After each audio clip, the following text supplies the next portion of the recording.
नमस्कार, मैं रीमा प्रसाद। इस वक्त आप देख रहे हैं बारूद। दुनिया में एक मुल्क है यूक्रेन, जो कि बारूद के ढेर पे है इस वक्त, और वहां जो 11 दिनों से तबाही मची है उसकी एक एक तस्वीर हम बारूद के जरिए आज बताएंगे कि किस तरीके से वहां माहौल बना हुआ है। हम आपको यह भी बताएंगे कि रूस यूक्रेन युद्ध के 11वें दिन विश्व युद्ध के संकेत साफ साफ दिखाई देने लगे हैं। पुतिन ने यूक्रेन को दो टुक और दो शब्दों में कह दिया है कि अगर व्लादिमीर ज़ेलेंस्की झुके नहीं तो जंग रुकेगी नहीं, बल्कि कीव का अस्तित्व खतरे में पड़ जाएगा। इस बीच एक और बड़ी खबर में अपने दर्शकों को बता दें, पुतिन और मैक्रो में फिर बातचीत हुई है। ये पहली बार नहीं बल्कि ये दूसरी बार की बातचीत है, और बातचीत के लिए शर्तें भी बताई गई है। ये शर्त क्या है हम आपको बताते हैं। यूक्रेन शर्त माने तभी युद्ध खत्म होगा, ये सीधा संकेत दिया है किसने? पुतिन ने। मैक्रो से बातचीत हुई है, और बातचीत में सीधे सीधे पुतिन का किसी भी देश के किसी भी राष्ट्राध्यक्ष से अगर उनकी बातचीत हो रही है तो उनका यही कहना है कि सीजफायर तब जब हथियार डालेगी यूक्रेनी सेना। इस वक्त की सबसे बड़ी खबर इस वक्त हम आपको बता रहे हैं, पुतिन ने फिर से संकेत ये दिए हैं। बातचीत के लिए नई शर्त उन्होंने कही है। यूक्रेन शर्त माने तभी युद्ध खत्म होगा, सीजफायर तभी होगा जब यूक्रेन घुटने टेके, जब यूक्रेन हथियार डाले। ये कहा है पुतिन ने, उस पुतिन ने जिसके तरफ दुनिया की निगाहें हैं कि पुतिन के रुख में बदलाव कब होगा, और जो यूक्रेन में संकट है, एक बड़ा खतरा है, वो टले। लेकिन क्या ये खतरा टलने वाला है? ये सवाल सबके जहन में। लेकिन आज हम बारूद के जरिए एक एक खबर आपको इस तरीके से बता रहे हैं कि आखिर खतरा क्यों बढ़ा हुआ है, पुतिन के तेवर में नरमी क्यों नहीं है, पुतिन के रुख में बदलाव क्यों नहीं है, क्योंकि वो सीधे सीधे संकेत दे चुके हैं यूक्रेन झुकेगा, बात होगी, शर्तें मानी जाएगी, सीजफायर तभी जब हथियार डालेगी यूक्रेनी सेना। ये किसी भी देश के किसी भी राष्ट्रपति से, किसी भी राष्ट्राध्यक्ष से अगर बातचीत होती है तो पुतिन का सिर्फ और सिर्फ यही कहना है। यानी पुतिन ने दुनिया को यह संदेश दे दिया है कि हम नहीं झुकेंगे, झुकना तो यूक्रेन को पड़ेगा। इस बीच रूस यूक्रेन युद्ध के 11वें दिन विश्व युद्ध के संकेत साफ साफ दिखाई देने लगे हैं। पुतिन ने यूक्रेन को दो टुक शब्दों में कह दिया है कि अगर व्लादिमीर ज़ेलेंस्की झुके नहीं तो जंग रुकेगी नहीं, बल्कि कीव का अस्तित्व खतरे में पड़ जाएगा। और तो और पुतिन ने अमेरिका सहित उसके मददगार देशों को सीधे चेतावनी दी है कि अगर यूक्रेन के खिलाफ उठाया गया उनका हर कदम रूस के खिलाफ युद्ध ही माना जाएगा। दूसरी तरफ 250 घंटे की लड़ाई के बाद ज़ेलेंस्की ने हार नहीं मानी है, जिस वजह से यह दावा किया जा रहा है कि पुतिन अपने परमाणु प्लान की तरफ बढ़ रहे हैं। तो क्या रूस ने यूक्रेन पर परमाणु हमला करने की तैयारी कर ली है और परमाणु युद्ध 100% पक्का है? ऐसा क्यों करें, रिपोर्ट देखिए पहले।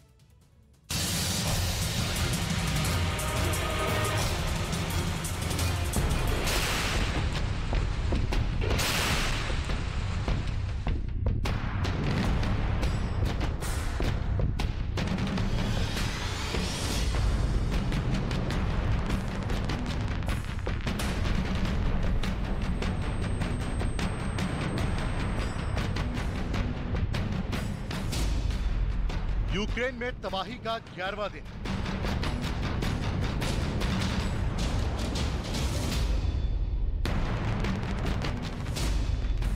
कीव पर कहर बनकर बरस रहा है बर्बादी का बारूद।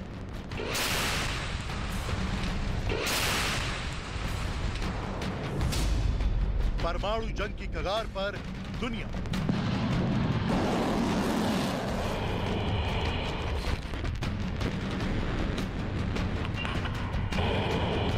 रूस यूक्रेन युद्ध को शुरू हुए 11 दिन हो चुके हैं, लेकिन ये जंग रुकने के बजाय और भीषण होती जा रही है।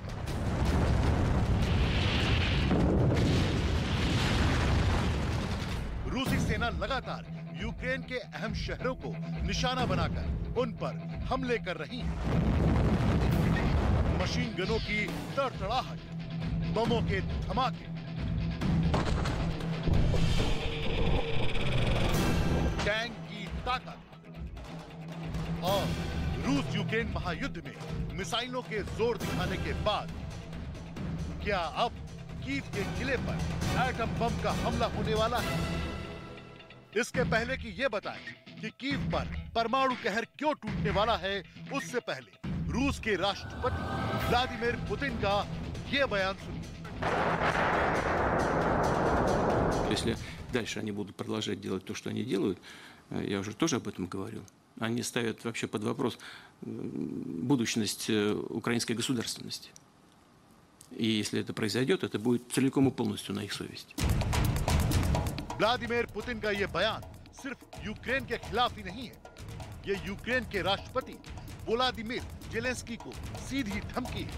अगर इस धमकी के इशारे और रूस की तरफ से आ रहे खतरे पर गौर किया जाए तो राष्ट्रपति पुतिन के बयान का सीधा सा मतलब निकलता है कि रूस परमाणु हथियार इस्तेमाल करने की तैयारी कर चुका है।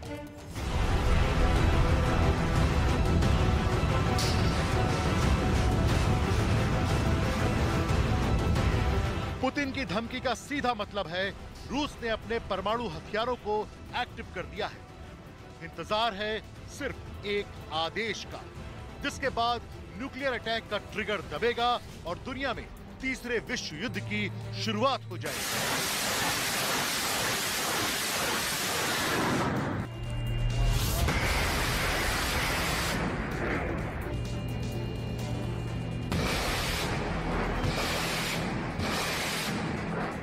रूसी सेना ने यूक्रेन के कई शहरों को निशाना बनाकर उन पर कयामत बरपा रखी है।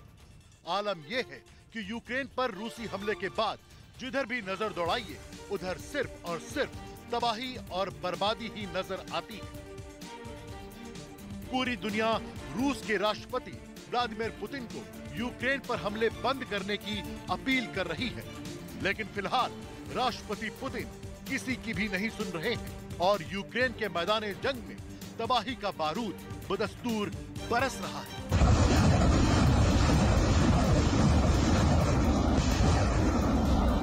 फेडरेशन ऑफ अमेरिकन साइंटिस्ट की ताजा रिपोर्ट के मुताबिक रूस के पास दुनिया का सबसे बड़ा परमाणु हथियारों का जखीरा है।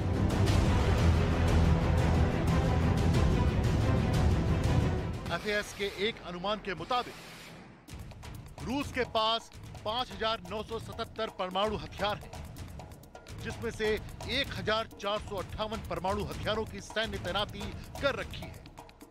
इनमें से 527 परमाणु हथियारों को रूस ने अपने इंटरकॉन्टिनेंटल बैलिस्टिक मिसाइल में लगाया हुआ है, जिसकी तैनाती अलग अलग परमाणु पनडुब्बी, युद्धपोत और लड़ाकू विमानों की गई है, जबकि 2,745 हथियारों को रिजर्व रखा गया है। इसके अलावा रूस के पास टेक्निकल न्यूक्लियर वेपन या नॉन स्ट्रेटेजिक न्यूक्लियर वेपन का जखीरा भी मौजूद है। दरअसल TNW यानी टेक्निकल न्यूक्लियर वेपन को नॉन स्ट्रेटेजिक न्यूक्लियर वेपन भी कहा जाता है। TNW वो हथियार है जिन्हें खास तौर पर जंग में इस्तेमाल करने के मकसद से विकसित किया गया है। आमतौर पर इनकी विस्फोटक क्षमता पारंपरिक परमाणु हथियारों की तुलना में काफी कम होती है। जंग के दौरान TNW का इस्तेमाल किसी सैन्य ठिकाने को उड़ाने, एक शहर या फिर किसी टारगेट को नष्ट करने के लिए किया जा सकता है। TNW को ग्रेविटी बम, शॉर्ट रेंज मिसाइलों, तोप के गोलों, लैंड माइंस और टॉर्पीडो की शक्ल में विकसित किया जा चुका है। इसके अलावा सरफेस टू एयर मिसाइलों और एयर टू एयर मिसाइलों में भी इस तकनीक का इस्तेमाल होता है। टेक्निकल न्यूक्लियर वेपन को सूटकेस न्यूक की भी शक्ल दी जा चुकी है। यही नहीं, टेक्निकल न्यूक्लियर वेपन को Davy Crockett recoilless rifle से भी लॉन्च किया जा सकता है। पारंपरिक परमाणु की तुलना में एक टेक्निकल न्यूक्लियर बम से 10 किलो टन तक की क्षमता का धमाका किया जा सकता है।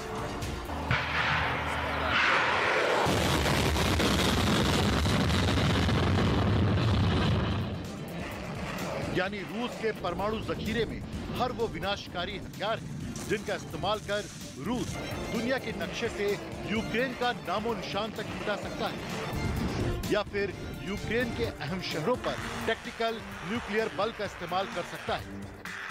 और अगर ऐसा होता है, रक्षा विशेषज्ञों का अनुमान है कि अगर रूस 30 किलो टन के परमाणु बम से हमला करता है तो 4 किलोमीटर तक पूरा इलाका बर्बाद हो जाएगा, और अगर वो 1000 किलो टन तक परमाणु बम गिराता है तो उससे 100 किलोमीटर तक का इलाका नष्ट हो जाएगा।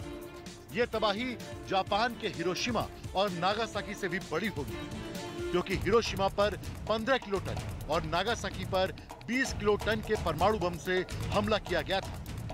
जिससे पूरा शहर तबाह हो गया। लेकिन ऐसा बिल्कुल भी नहीं है कि अमेरिका और नाटो देश इस बात को नहीं जानते। लिहाजा रूस पर अंकुश लगाने के इरादे से अमेरिका ने भी यूरोप के 5 देशों में परमाणु हथियार तैनात कर रखे हैं। दरअसल अमेरिका ने बेल्जियम, जर्मनी, नीदरलैंड्स, इटली और तुर्की में भी 150 परमाणु बम तैनात कर रखे हैं। इटली के एवियानो और घेड़ी हवाई अड्डों पर सबसे ज्यादा 70 परमाणु बम हैं। बेल्जियम में क्लेन ब्रोगेल एयरबेस पर 20 परमाणु बम तैनात हैं। जर्मनी में बुचेल एयरबेस पर भी अमेरिका ने अपने 20 परमाणु बम रखे हुए हैं और तुर्की के इंसलिर्क हवाई अड्डे पर 50 बम रखे हुए हैं। रूस चाहता है कि यूरोप में नाटो या अमेरिका की फौज ना पहुंचे और यूरोप के ये देश चाहते हैं कि उनके देश में रूस की कोई दखलंदाजी ना हो। इसी खींचतान ने दुनिया को तीसरे विश्व युद्ध के मुहाने पर लाकर खड़ा कर दिया। क्योंकि यूक्रेन में लड़ी जा रही जंग में जमीन तो यूक्रेन की है, लेकिन हथियार दुनिया के कई मुल्कों के हैं। पोलैंड इस लड़ाई में यूक्रेन को हथियार दे रहा है। हॉलैंड 200 एंटी एयरक्राफ्ट मिसाइलें भेज चुका है। स्वीडन सैनिक के अलावा तकनीकी मदद भी कर रहा है। फ्रांस ने 300 मिलियन यूरो मतलब करीब 2,500 करोड़ रुपए भेजने का दावा किया है। अमेरिका ने 600 मिलियन डॉलर मतलब करीब 4,500 करोड़ रुपए भेजने का ऐलान किया। यानी लड़ाई में रूस के सामने भले ही अमेरिका या नाटो की फौज ना हो, लेकिन जंग लड़ने में यूक्रेन अकेला बिल्कुल नहीं है। यही वजह है कि रूस की तरफ से न्यूक्लियर डिटरेंट फोर्स को अलर्ट किए जाने की खबरें भी आती रही हैं और दुनिया इस बात को लेकर खौफ जदा है कि कहीं पुतिन यूक्रेन पर परमाणु हमला न कर दें।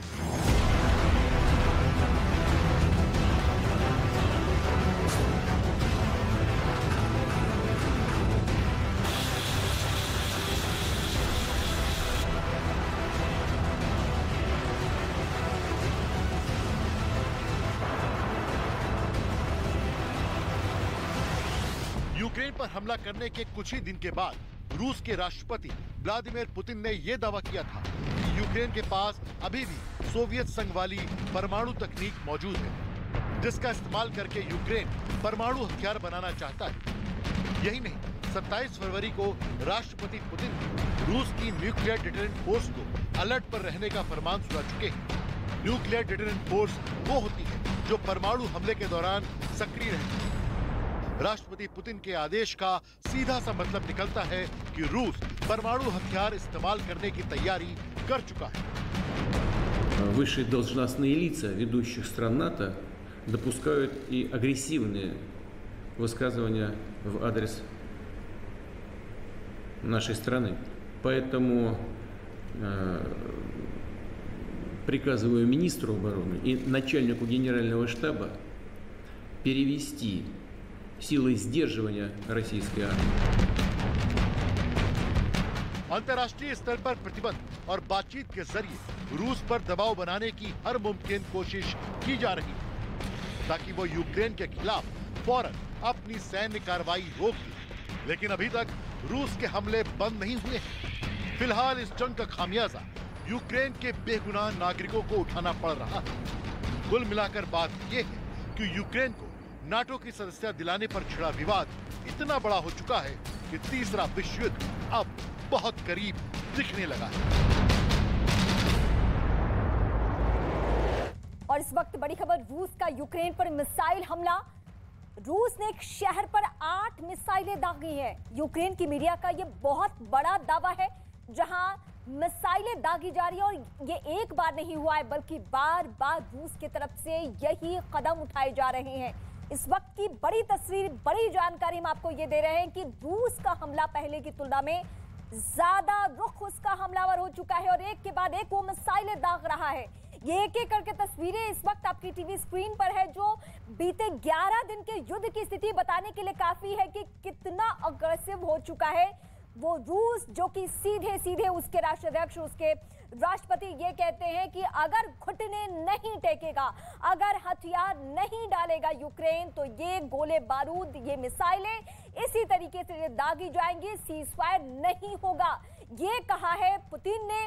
इस बीच आशंका ये जाहिर की जा रही है कि क्या परमाणु जंग होगा क्या जो 3-3 दफे चेतावनी दी जा चुकी है, क्या अब वो कवायद भी पुतिन करने वाले हैं? क्योंकि आज जो सबसे बड़ी जानकारी निकलकर सामने आई, मानवता के ऊपर सबसे बड़ा जो खतरा था वो क्या कि अस्पतालों पर भी हमला बोला जा रहा है। और इस वक्त मेरे सहयोगी अमन हमारे साथ सीधे जुड़ रहे हैं, मैं सीधे उनसे युद्ध की स्थिति इस वक्त समझती हूँ। अमन, फिलहाल जो स्थिति है वो युद्ध की क्या है? क्योंकि पुतिन जितने भी राष्ट्राध्यक्षों से बात कर रहे हैं वो कहते हैं कि सीज फायर तब जब घुटने टेके यूक्रेन।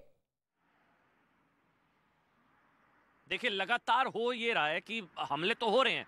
अभी ये खबर है कि इमैनुअल मैक्रों ने 2.25 घंटे बात की है व्लादिमीर पुतिन से। ये भी एक ब्रेकिंग न्यूज है। ये बड़ी खबर जो इस वक्त मिल रही है, फ्रांस के राष्ट्रपति इमैनुअल मैक्रों ने 2.25 घंटे 1 घंटा 45 मिनट बात हुई है।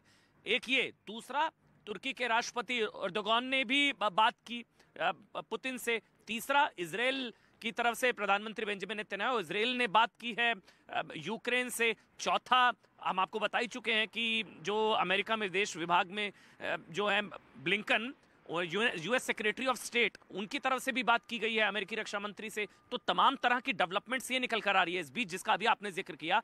8 मिसाइलें शहर में दागी गई हैं, साथ ही 11,000 लोगों को मारे जाने का दावा किया जा रहा है। वहीं रूस की तरफ से कहा जा रहा है कि 2200 से ज्यादा मिलिट्री एस्टेब्लिशमेंट्स को उड़ा दिया गया है। 11वां दिन है, हो ये रहा है 2-pronged स्ट्रेटेजी है। एक तरफ वहां पर लगातार मिसाइल अटैक किया जा रहा है, अब तो बल्कि यूक्रेन ये दावा कर रहा है कि जो शांति वाले जो शहर हैं, सिविलियंस हैं, 350 सिविलियंस के मारे जाने का दावा यूएन कर रहा है। यूएन ने कहा है कि इस पूरे दौरान 350 सिविलियंस जो हैं वो मारे गए हैं। 11,000 रूसी सैनिकों को मार गिराया गया है। यूक्रेन कह रहा है कि हमने जो है वही, रूस की तरफ से दावा किया जा रहा है कि 2200 से ज्यादा मिलिट्री एस्टेब्लिशमेंट को जो है वो उड़ा दिया है। पूरी तरह से अगर रूस की कोशिश है वो ये है कि 2 न्यूक्लियर प्लांट पर कब्जा हो चुका है, तीसरे पर अगर हो जाता है तो एक तरीके से वो स्टाव करेगा एनर्जी के लिए पूरा का पूरा यूक्रेन। -4 टेम्परेचर में वहां गैस की कमी हो रही है, वहां ईंधन की कमी हो रही है, वहां न्यूक्लियर प्लांट्स पर कब्जा हो रहा है, वहां इकोनॉमिक ब्लॉकेड हो रही है, चारों तरफ से घेरने की कोशिश हो रही है। सिर्फ जो एंड है वो ये है कि अगर पश्चिम ब्लॉक हो गया, सारी मदद पश्चिम से है, पोलैंड से, अमेरिका पोलैंड मिलकर फाइटर जेट्स दे रहे हैं यूक्रेन को यहीं से। अगर ये पश्चिम ब्लॉक हो गया रीमा, तो क्या होगा पता नहीं, क्योंकि 11वां दिन हो चुका है। अब लग रहा है कि कहीं क्लाइमेक्स की तरफ तो नहीं बढ़ रहा, क्योंकि अंतर्राष्ट्रीय दबाव बढ़ रहा है रूस पर, पुतिन पर। अमन, मैं आपके पास एक बार फिर आती हूं, लेकिन इस बीच दर्शकों को जरा एक ब्रेकिंग न्यूज दे दे। यूक्रेन का क्या कदम है? रूस का तेवर तो हम सबको मालूम है, लेकिन यूक्रेन क्या कर रहा है? यूक्रेन ने रूस का विमान गिरा दिया है। यूक्रेनी मीडिया का ये सबसे बड़ा दावा है। आज ये भी दावा किया गया, सुखोई जो कि लड़ाकू विमान है रूस का, वो गिराने का दावा किया गया है यूक्रेनी मीडिया की तरफ से। खार्किव, वो इलाका जो रूस के बेहद करीब है, यहां को टारगेट किया गया था रूस से सीधे सुखोई विमान के जरिए, यानी लड़ाकू विमान के जरिए। लेकिन इस बीच दावा ये यूक्रेनी की तरफ से किया जा रहा है, यूक्रेनी मीडिया की तरफ से, कि सुखोई विमान को पूरी तरीके से ध्वस्त कर दिया गया। मैं एक बार फिर से अपने सहयोगी अमन का सीधे रुख करती हूँ। अमन, युद्ध की स्थिति तो आप बता रहे हैं, लेकिन तीसरे दौर की बातचीत होनी है, संकेत पुतिन ने सीधे दे दिया है, घुटने नहीं टेकोगे तब तक हम सीजफायर नहीं करेंगे। और इस बीच मिसाइलें दागी जा रही है, इस बीच अब सीधे मानवता पे खतरा, अस्पतालों पे हमला हो रहा है। अमन, देखिए रूस ने कह दिया है कि ये लड़ाई वो जीत कर रहेगा। अमेरिका कह रहा है कि यूक्रेन ये लड़ाई जीतेगा, रूस कह रहा है वो लड़ाई जीतेगा, यूक्रेन कह रहा है वो लड़ाई जीतेगा। ज़ेलेंस्की अपनी तरफ से दावा कर रहे हैं, रूस अपनी तरफ से दावा कर रहा है। इस बीच 350 सिविलियंस की मौत हो चुकी है, 11,000 सैनिक जो हैं वो मारे जा चुके हैं। लगातार मिसाइल अटैक हो रहा है, कितने मिलिट्री एस्टेब्लिशमेंट को उड़ाया जा चुका है। 11वां दिन है, लगातार अंतर्राष्ट्रीय बिरादरी जो है, जो मददगार देश है, वो उसकी मदद करते हुए नजर आ रहे हैं। और ये देखिए पीछे की तरफ जो है ना, यहाँ पर जगह जगह इस तरह के पोस्टर्स लगाए गए हैं जिसमें व्लादिमीर पुतिन के ऊपर कांटा लगाया गया है। लेकिन मैरिमा, आपके पास आने से पहले जल्दी से अपडेट ये दे देता हूँ। यहाँ पर जो बसेस लगाई गई हैं, ये अपडेट, ये ब्रेकिंग न्यूज ये है कि यहाँ से आखिरी अब बच्चों का दस्ता निकल रहा है। यहाँ से आखिरी पोलैंड से ऑपरेशन गंगा वाइंड अप हो रहा है। ये एक बड़ी खबर है जो अभी हमको मिल रही है। जनरल वीके सिंह यहाँ से निकलने वाले हैं। और ये बसेस जो लगाई गई हैं, 3000 छात्र, 14 फ्लाइटें, नंबर है मेरे पास 14 फ्लाइटें, 3000 छात्र, और अब पोलैंड से ऑपरेशन गंगा वाइंड अप हो रहा है। ये खबर है मेरे पास। अब से थोड़ी देर बाद C-17 एयरफोर्स का जो विमान है, C-17, देखिए जो छात्र वहां पर खड़े नजर आ रहे हैं वो सब तैयार है। और ये पूरी जो है बस लगाई गई है यहाँ पर। बड़ी खबर ये कि ऑपरेशन गंगा पोलैंड से वाइंड अप हो रहा है। 3000 छात्रों को इवैक्यूएट किया गया 14 फ्लाइट्स में। बड़ी तस्वीर और बड़ी खबर इस वक्त हमारे सहयोगी अमन ने हमें अपडेट किया कि ऑपरेशन गंगा किस तरीके से मूव कर रहा है। लेकिन एक और बड़ी जानकारी मैं अपने दर्शकों को दे कि अस्पतालों पे कैसे हमला बोला गया है, यूक्रेन के कितने अस्पतालों को ध्वस्त किया गया है। इस वक्त जो मैं अपने दर्शकों के सामने बता रही हूं कि मानवता पे ये सबसे बड़ा खतरा है। आप देखिए, हमले में 34 ऐसे अस्पताल हैं जो कि ध्वस्त हो चुके हैं। WHO का रूस पर बहुत बड़ा आरोप है, ये रूस पर अस्पतालों पर हमले करने का आरोप। यानी रूसी सैनिक और रूसी राष्ट्रपति चाहते हैं जिस भी सूरत में यूक्रेन झुके, झुकाना मकसद है, चाहे उसके लिए अस्पतालों को रौंदना ही क्यों ना पड़े, जिसमें आम लोग जूझ रहे हैं जिंदगी और मौत के बीच। इसमें वो भी सैनिक हैं जो कि इस युद्ध में बुरी तरीके से जख्मी हो चुके हैं। लेकिन एक दो नहीं, ये आंकड़ा 34 को पार कर गया है। यानी 34 से ज्यादा अस्पताल ऐसे हैं जिनको टारगेट किसने किया है, रूसी सैनिकों ने। और ये WHO का बहुत बड़ा आरोप है। मेरे सहयोगी अमन हमारे साथ बने हुए हैं। अमन, क्या पुतिन मैं अमन का रुख करूंगी, लेकिन इस बीच एक बार फिर से बड़ी खबर हम यही आपको बताते हैं कि क्या पुतिन ने ठान लिया है कि जो भी सूरत हो, जिस भी हद को पार करना पड़े, लेकिन हम हर हाल में ज़ेलेंस्की को झुका के रहेंगे।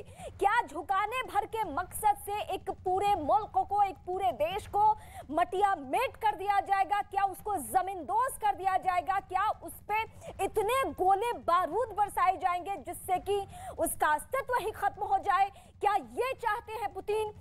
क्योंकि जितने भी दूसरे मुल्क हैं वो बातचीत कर रहे हैं, वो बीच बचाव की कोशिश में आगे आ रहे हैं, लेकिन दो टुक सबको यही जवाब, चाहे घंटों ही बातचीत क्यों ना हो। लेकिन पुतिन का कहना है कि हम सीज फायर तभी करेंगे जब यूक्रेनी सेना हथियार डालेगी। हम सीज फायर तभी करेंगे जब बातचीत के जरिए पहले हमारी शर्तों को मान लिया जाए। यानी वही पुराना राग, नेटो में नहीं जाना है, वही पुराना राग। लेकिन इस बीच में ये तस्वीर आपको दिखाऊंगी। ये तस्वीर देखिए, ये आम लोगों की जिंदगी पर कहर बरसने वाली ये बातें हैं। ये आम लोगों की जिंदगी को बारूदी बनाने वाली बातें हैं, क्योंकि ये लोग जो